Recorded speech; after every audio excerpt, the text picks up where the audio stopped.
Tadi Ini boleh tanya nggak sama Pak Jubir ini? Saya boleh tanya satu pertanyaan aja. Kapan Boleh. 3 saksi itu diperiksa sebelum Pak Hasto?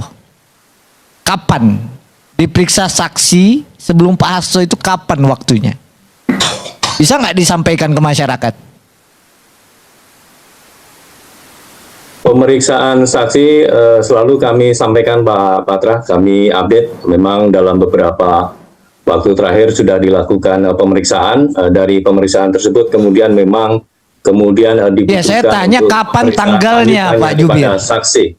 Kapan tanggal ya pemeriksaan saksi yang katanya nggak ujuk-ujuk kapan? Karena patokan saya itu pemeriksaan di pengadilan berakhir itu sudah terakhir di kasasi itu 2021, 3 tahun yang lalu.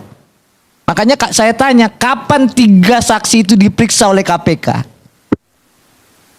Kami perlu sampaikan juga di sini Pak Patra, Pak Karni, bahwa meskipun itu sudah kasasi begitu ya, namun di sini masih ada satu tersangka yang masih menjadi DPO. Artinya perkara ini juga bisa Pak Jubir, belum tuntas. Artinya masih ada PR yang kemudian harus kami lakukan untuk melakukan pencarian terhadap tersangka HM yang saat ini statusnya masih menjadi DPO KPK. Mas Jubir, pertanyaannya sederhana aja, Anda membulet-bulet.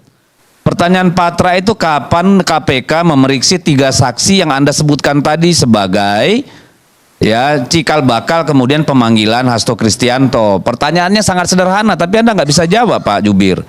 Kapan Anda memeriksa saksi-saksi yang tadi Anda sebutkan 3 orang itu? Hanya itu aja. Kok jawabannya jadi susah banget, Mas, gitu loh. baik, persilakan.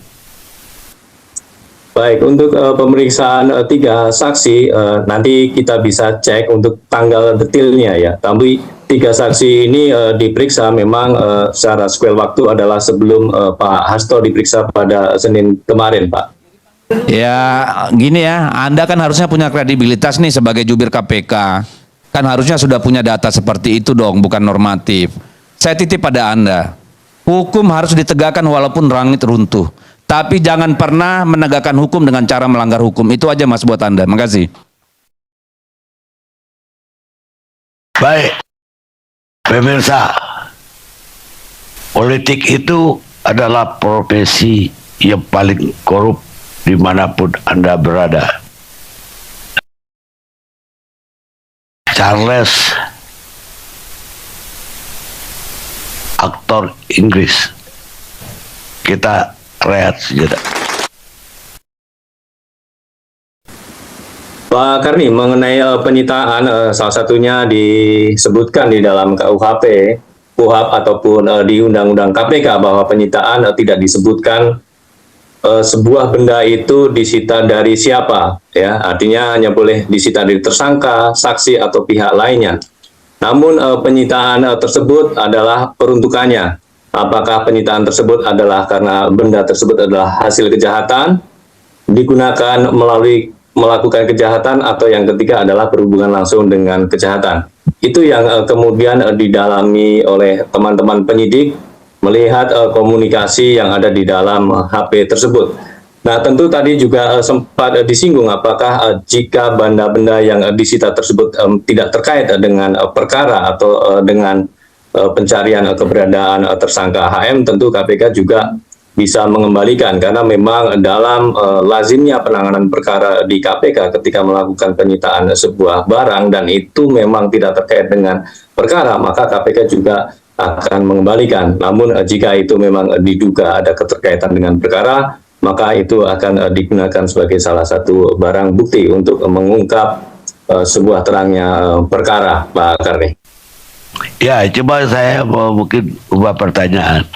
Apakah berhak penyidik menggeledah seseorang yang tidak dipanggil secara resmi dan kemudian disita barang-barang yang dia bawa? Ya, Pak Karni, salah satu alat komunikasi yang disita diketahui adalah milik saksi, yang itu kemudian sesuai dengan surat perintah penyitaan oleh tim penyidik dilakukan penyitaan, Pak Karni. bukan Kusnadi ini kan tidak dipanggil sebagai saksi. Dia hanya menemani saksi yang datang ke situ. Ya, Pak Karni, di dalam pembahasan KUHP ataupun Undang-Undang KPK memang disebutkan sebuah benda yang bisa disita itu bukan disebutkan dari siapa, Pak Karni, tapi apakah benda itu boleh disita dari tersangka, saksi, ataupun pihak lainnya. Jadi memang benda itu disita adalah untuk keterkaitannya, baik apakah benda itu dianggap sebagai hasil kejahatan, untuk melakukan kejahatan, atau yang ketiga adalah berhubungan langsung dengan kejahatan. Itu yang kemudian didalami, apakah kemudian di dalam alat komunikasi ataupun HP tersebut ada komunikasi-komunikasi yang bisa membantu penyidik untuk mengungkap perkara tersebut, Pak Karni. Baik, tadi ada tanggapan dari PDIP bahwa ini bukan proses hukum lagi, tapi proses politik yang terjadi. Apa tanggapan dari Mas Budi Prasetyo? Baik, Pak Karni, tentu kami menghormati setiap opini yang berkembang di masyarakat, namun kami di KPK fokus pada proses penegakan hukum, jadi kami memastikan setiap proses-proses yang dilakukan oleh teman-teman penyidik dalam pemeriksaan itu juga sesuai dengan prosedur dan SOP-nya. Namun tentu substansi dari penyidikan yang saat ini sedang berlangsung dalam proses pemeriksaan belum dapat juga kami sampaikan, tapi pada saatnya nanti tentu kami secara transparan akan menyampaikan. Oke teman-teman, kembali lagi bersama saya di channel ini. Kita akan menyaksikan sebuah cuplikan video yang sangat cukup menarik. Nah teman-teman, tadi kita sudah memahami tentang isi videonya dan sudah menganalisinya. Nah teman-teman, di sini sampaikan oleh kampus harus diselamatkan, gak perlu dipembohong. Nah, di sini tentunya teruslah berjuang demi kebenaran dan kejujuran, keadilan, keterbukaan publik.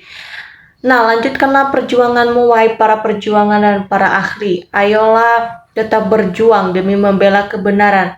Setuju usus tuntaskan tentang ijazah palsu, jangan merajalela. Nah, jadi kita lihat demi kewibawaan negara ini dalam hal ini, Bapak Presiden, jangankanlah masalah korupsi, hanya masalah ijazah, apa itu asli atau palsu, tidak mampu diselesaikan. Terus berjuanglah pada demi kebenarannya. Nah, kita lihat bagaimana aparat rapatnya kebohongan. Saya yakin ada orang-orang yang berintegritas atau bermunculan untuk mengungkapkan kebohongan itu. Nah, kita lihat bagaimana ciri-ciri pembuatannya selalu merasa paling benar sendiri atau selalu membuat asli terhadap orang lain. Maka jangan mengatakan berjuang tentang kebenaran dan keadilan kalau ada kesesamaan seperti sungguhnya Amase.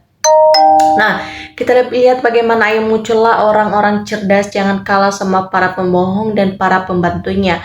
Tidak terbendung lagi susahnya untuk menutupi kebohongan ijazah Jokowi itu semakin terang proses tentang ijazah Jokowi. Nah, jika kriminal tidak kena sanksi sesuai aturan, maka itu masalah bagi negara lama kelamaan hancur dan kacau.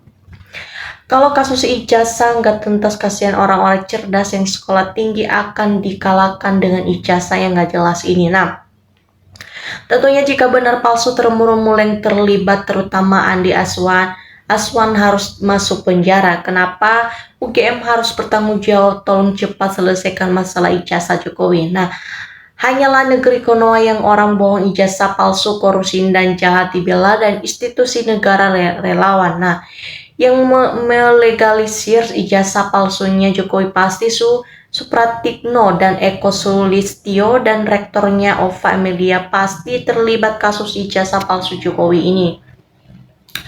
Tentunya lah kalau kita lihat kebohongan tidak bisa menang lawan kebenaran, maka di siapapun yang membela kebohongan akan membuka kebenaran terbenar, dan walaupun kebohongan itu ditutupi seberapa apapun. Nah, sayangnya pihak UGM sendiri seharusnya menjaga nama baik sendiri, jangan sampai nama baik dicoreng oleh yang beli kekuasa dan penguasa tidak tanggung jawabnya. Nah, kita lihat tentunya salam integritas atau ayo maju terus benar tetap dalam lindungannya. Nah, sungguh bingung saja jadi presiden ya Quit, tapi pas ditanyakan tentang legalisir malah kebingungan sendiri gimana nih sebagaimana pejabat UGM.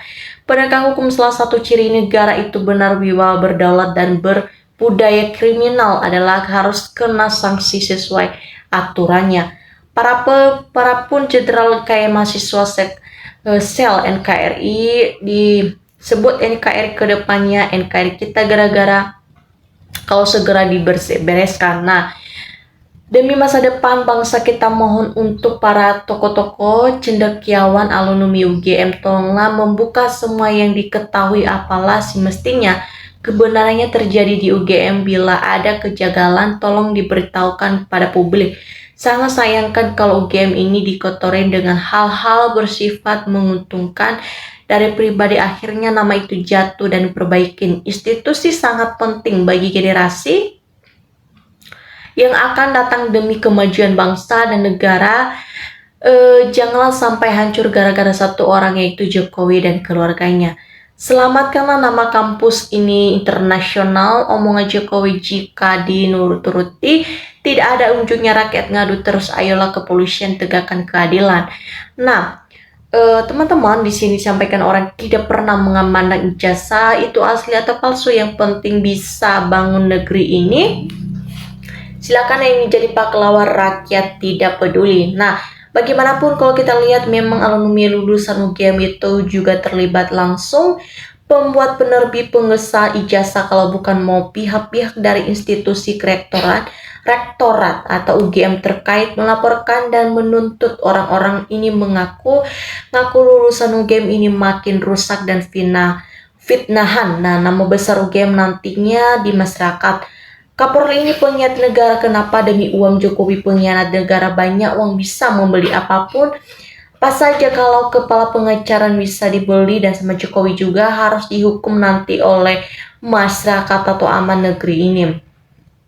Nah, tentunya mahasiswa tangkaplah rektor UGM ini bersumpah di atas atau kalau direktur berbohongnya akan datang sekarang. Nah, kita lihat gelarnya periksa di investasi masing-masing asli palsu atau mahasiswa yang apa bukan. Nah, sebenarnya kita lihat jangan mundur dan pada usus sampai tuntas rakyat Indonesia mundur mendukung rencana Bapak menggusur ijazah Jokowi yang bisa mengadu domba rakyat maju terus pantang mundurnya.